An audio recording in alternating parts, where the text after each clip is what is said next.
তোমরা বলো না গো, কার দরবারে গিয়ে আমি আবার মাপ চাই? তুমি ছাড়া তো আমাদের মালিক নেই। আল্লাহ, তুমি মাপ না করলে আমি কার দরবারে গিয়া দ্বারস্থ হব? আর আমার মতো গুনাহগারে যদি মাপ না করে জাহান্নামের আগুনে জ্বালাও, বলো না তোমার কি ফায়দা হবে? তোমার কি লাভ হবে?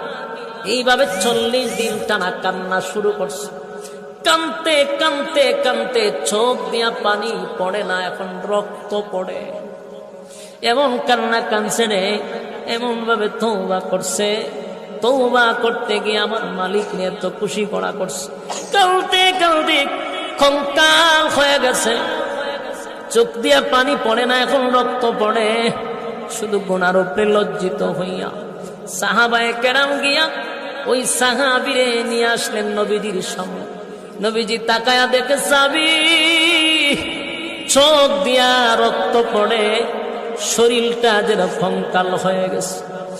আল্লাহর নবী তাকায়া দেখে যেই মাত্র সাহাবী নবীর সামনে হাজির, শরীরটা তো অর্ধেক কঙ্কাল হয়ে গেল, চোখ দিয়া রক্ত পড়তেছিল, আর শরীরে শক্তি নাই, কথাও বলতে পারে না। এমত অবস্থায় নবী তাকায়া দেখে তার পাশেই মালাকুল মউত আজরাইল দাঁড়ায় আছে।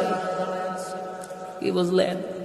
নবীজি অবাক হয়ে গেল, এই সাহাবীর পাশে তো মালাকুল মউত আজরাইল দাঁড়ায় আছে। আল্লাহর নবী সাহাবীরে জড়ায়া ধইরা বলেন, সাহাবীরে আমার আল্লাহ তোর প্রতি বড় খুশি। এমন আজরাইল, মালাকুল মউত আজরাইল বলে, নবী গো, আমি আসছি আপনার এই সাহাবীকে নিয়ে যাওয়ার জন্য। নবীজি সাহাবীরে জড়ায়া ধইরা কান্দে আর বলে, সাহাবীরে কান্দিস না, আমার আল্লাহ তোর প্রতি খুশি হয়ে গেছে।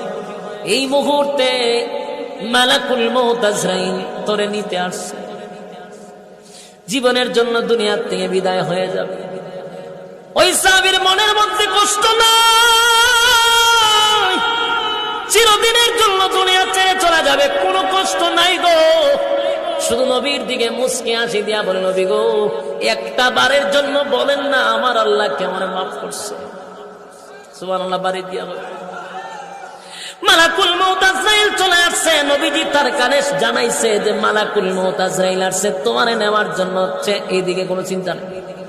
নবীর দিকে তাকায় বলে, নবী গো, একবার বলেন না আমার মালিক কেমন মাফ করছে? আল্লাহর নবী বলেন, সাহাবীরে তোর জীবনের সমস্ত গুনাহ আমার আল্লাহ মাফ করে নিষ্পাপ বানায়া দিছে। সাহাবী বলে, আমার আর কোনো দুঃখ নাই, আমি যাওয়ার জন্য প্রস্তুত। সুবহানাল্লাহ।